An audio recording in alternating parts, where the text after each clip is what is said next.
I love to eat, but cooking is not my thing. So when my social studies teacher announced that everyone had to bring in a dish for an ethnic food fair, I turned to my favorite chef, my grandmother. She was thrilled.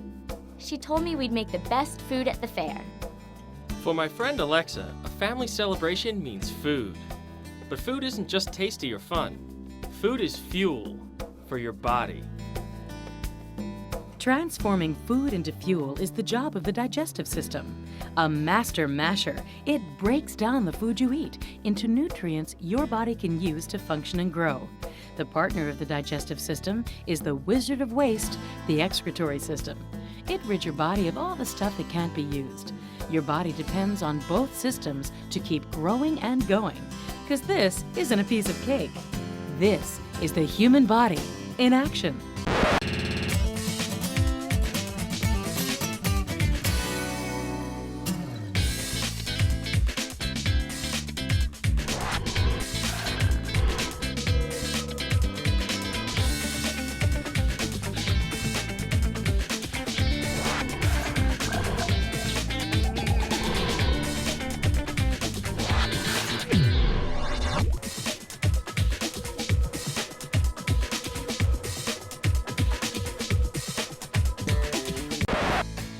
Grandmother and I decided to make a Greek appetizer that's really delicious, but a lot of work.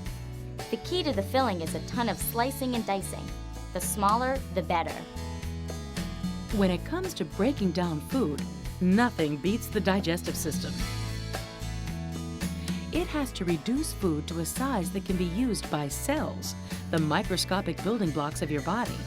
Cells need those molecule-sized morsels, known as nutrients, for energy, growth, and repair. Even before the first bite enters your mouth, your digestive system springs into action. The sight or smell of food, or even just the thought of it, can start your mouth watering. But that's not just water, it's saliva, released from salivary glands in your cheeks and jaws. Filled with chemicals called enzymes, saliva begins the breakdown of food while it's still in your mouth. And your body's making a lot of it, more than 1.5 liters a day. In order for the chemical-rich saliva to do its job, it needs the mechanical action of your teeth and tongue. Like a spoon, the tongue mixes the enzymes in, while the teeth grind the food into tiny pieces in a process called mastication. Better known as chewing. Down the hatch, or make that the esophagus. That's the stretchy tube your food enters when you swallow. A wave-like motion known as peristalsis squeezes the lumps of soft food toward the stomach, kind of like toothpaste being squeezed through the tube. Peristalsis moves food from your mouth to your stomach, whether you're right side up or upside down. Bit by bit, the esophagus allows food into the stomach. And talk about acid rain. Weather conditions in the stomach are brutal. For one thing, there's lots of hydrochloric acid. An acid is a very harsh liquid that can break down other substances, like certain foods. The acidity is so intense that the stomach has to protect its walls with a thick layer of mucus. Otherwise, the acid might damage the stomach itself. There are also enzymes in the stomach that get to work on breaking food down. This mix of hydrochloric acid and enzymes is called gastric juice. Churning and contracting, the stomach blends its increasingly soggy contents. And what a ruckus all that mixing can make. Sometimes you can even hear the stomach at work. Hold on to your history books. Here comes a body blast from the past. The first scientist that recorded his observations of the digestive system was Dr. William Beaumont, an Army surgeon. In 1822, he was stationed in the Great Lakes region of North America. There, Beaumont treated a Canadian fur trader named Alexis St. Martin for a gunshot wound to the abdomen. The hole was bigger than a man's hand. Try as he might, Beaumont couldn't get St. Martin's stomach to close up completely. Over the next 11 years, Beaumont took advantage of this unusual situation. In a series of experiments, he tied string onto various kinds of food, like beef, cabbage, and bread, and inserted them directly into St. Martin's stomach. Then, he took his samples out every hour or two to see how they were digesting. That sounds pretty bizarre. More like revolutionary. It was the first time anyone had ever actually observed human digestion, as it happens, in the stomach. One of the most important discoveries that Beaumont made is that gastric juices can dissolve certain foods. What actually is responsible for chemical digestion in the stomach? Most people think it's the acid. But is it the acid, the enzymes, or a combination of the two? I've got a juicy, busybody experiment to find out. For this experiment, you will need safety goggles and gloves, an apron or lab coat, and an adult to supervise you. That's because you're going to use acid in this experiment. 0.6% hydrochloric acid to be exact. You'll also need an enzyme called pepsin, gastric juice, which is a mixture of equal amounts of the hydrochloric acid and pepsin solutions. and you'll need distilled water. The distilled water is our control, the standard that we'll use to compare our results to. Other materials that you'll need are a hot plate, 4 test tubes labeled 1 through 4, a 500 milliliter beaker half full of water, 4 small pieces of hard-boiled egg white, all about the same size, 4 lengths of thread, at least 18 centimeters long, several graduated cylinders, and a notebook and pencil for making observations. Now, measure 4 milliliters of pepsin enzyme and pour it into test tube number 1. Very carefully, pour the same amount of hydrochloric acid into test tube number 2. Do the same with the gastric juices in tube number 3 and the distilled water in tube number 4. Okay, gang, it's time to get digesting. Tie a string around each piece of egg. Lower an egg on a string into each test tube until it's immersed in liquid. Be sure to leave the remaining length of thread on the outside of the tube. Finally, put the test tubes into the beaker of water and place it on the hot plate. Heat the water to a setting about 37 degrees Celsius. That's 98 degrees Fahrenheit, the approximate temperature of your stomach. A little warmer won't hurt, as long as they're all at the same temperature. Now, we'll heat the test tubes on the hot plate for about 1 hour. Then, turn off the hot plate and we'll leave the test tubes overnight. What do you think you'll find the next day? Take a moment to record your predictions.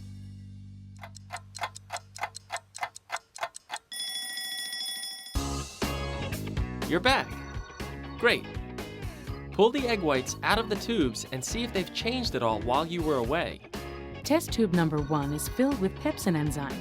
It hasn't had any noticeable effect at all on its egg. Test tube number 2 contains just the acid. No change here either. But in test tube number 3, the gastric juices have definitely done some digesting. Whoa! So much of the egg in test tube number 3 has dissolved, it won't even stay on the string. What about our control, test tube number 4? Nope, no change.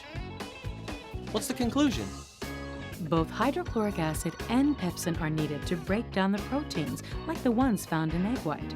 Neither can do the job alone. After its acidic enzyme bath, the food in the stomach is mushy, but it's hardly small enough to pass through cell membranes. As it leaves the stomach, your food is still being prepared for its ultimate delivery to the cells. Next stop, the small intestine.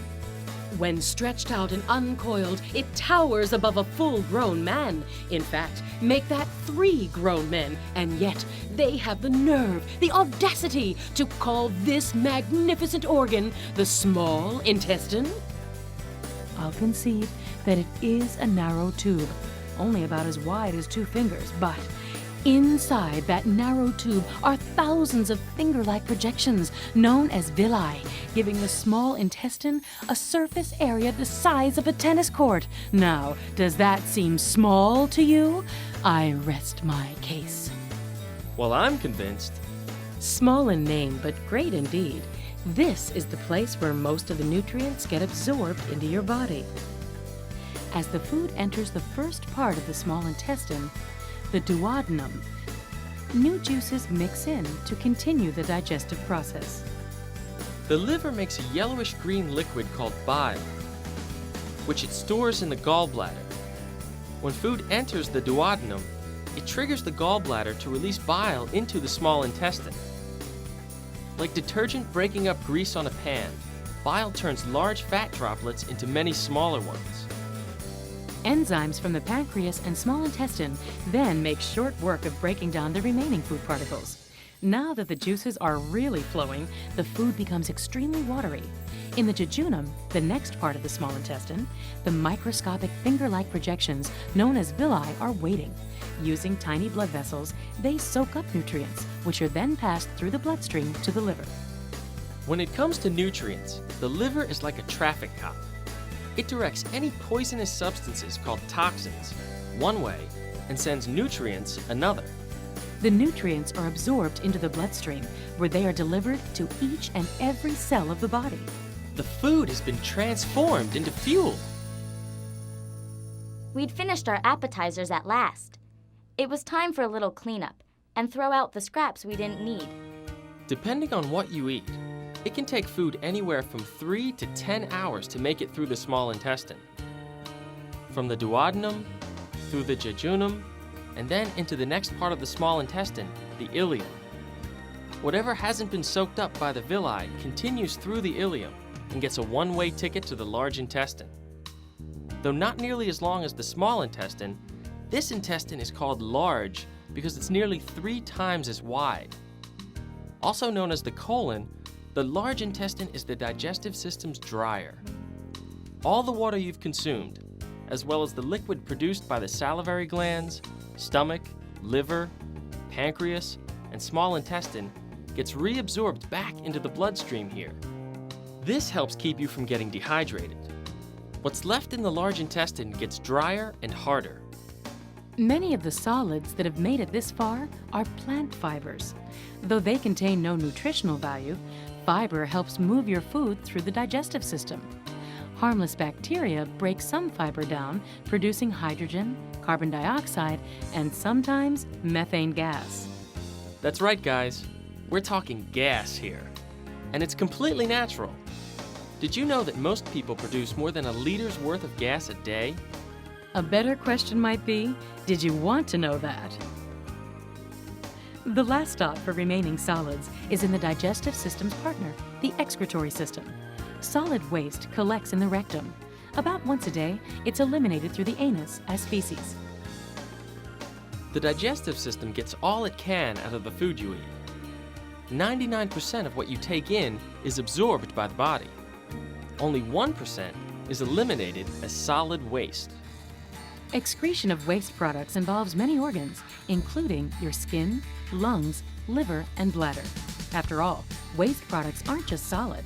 Harmful chemicals and useless waste are also discharged in both liquid and gas form. In fact, waste exits your body every time you exhale. You can even see it on a cold day. Waste also comes out of the pores of your skin when you sweat. Other important organs of excretion are the kidneys. Kidneys come in a set of 2. Each one is hardly bigger than your hand, but these little organs have a very big job, sorting out nutrients and filtering wastes from the bloodstream. The kidneys capture dissolved nutrients like sugars and proteins with millions of microscopic filters called nephrons. Most of the fluids get recycled back into your bloodstream, but a small fraction is changed into urine. More than 95% of urine is plain old water. The rest is waste salts and a substance called urea. Urea is manufactured by the liver when proteins are broken down. It travels through the bloodstream to your kidneys where it makes your urine yellow. Every 10 or 15 seconds, your kidneys produce urine and stash it away in their very own storage tank, the rubbery organ known as the bladder. When it's full, the bladder tells you it's time to go. Then urine leaves the body through a tube called the urethra. Using the bathroom is such an ordinary thing, you've probably never even thought about all the hard work your kidneys are doing. But what happens when kidneys fail? To find out, we visited transplant surgeon and science star, Dr. Adela Casas-Melli.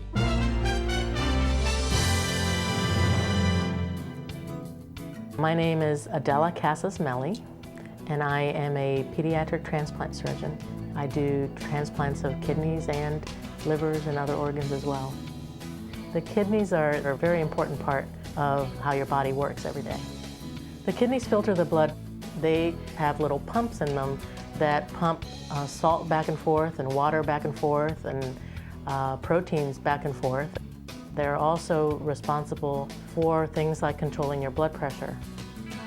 The kidneys really are very important together with the other organs because they keep the balance of salt and fluid in your body normal. If other parts of the body aren't working well, like if your liver's not working well, sometimes the kidneys have to compensate for some of the extra fluid that is in your body because your liver's not working well. If your heart is not pumping well and you have extra fluid in your body, the kidneys also have to get rid of some extra fluid. If your kidneys stop working, you have to somehow go on to an artificial way to take care of the function of the kidney, and that would be by being put on dialysis. Dialysis is a machine that takes over for the function of the kidney. You have to have a special catheter in your arm that allows us to put you on the machine, and blood comes out of you and gets filtered through the special machine, and that gets put back in. If your kidneys are not working, the other thing you can do for that is to have a kidney transplant, where you actually receive a kidney from another person. We do hundreds of kidney transplants every year. Nobody's exactly the same.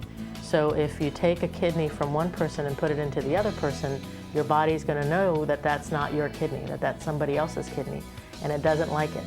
So you have to take special medicines to keep your body from doing that and hurting the kidney so that you can keep the kidney healthy.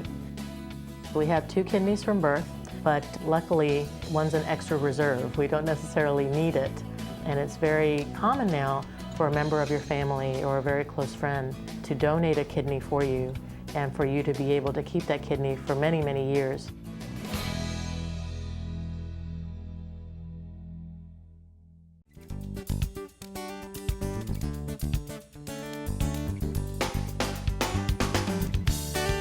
Grandmother and I knew our appetizers would be the very best dish at the food fair. But just to be sure, we decided we'd better test them.